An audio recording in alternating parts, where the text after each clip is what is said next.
To solve this system of equations, we can use the method of substitution. We isolate one variable in terms of the other from one of the equations, then substitute that expression into the other equation. By solving for one variable, we can then find the value of the other variable by substitution.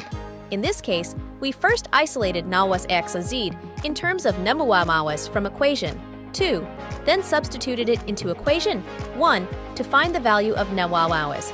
Finally, we substituted the value of nawas back into one of the original equations to find the value of nawas 3. In this question, we used the method of elimination.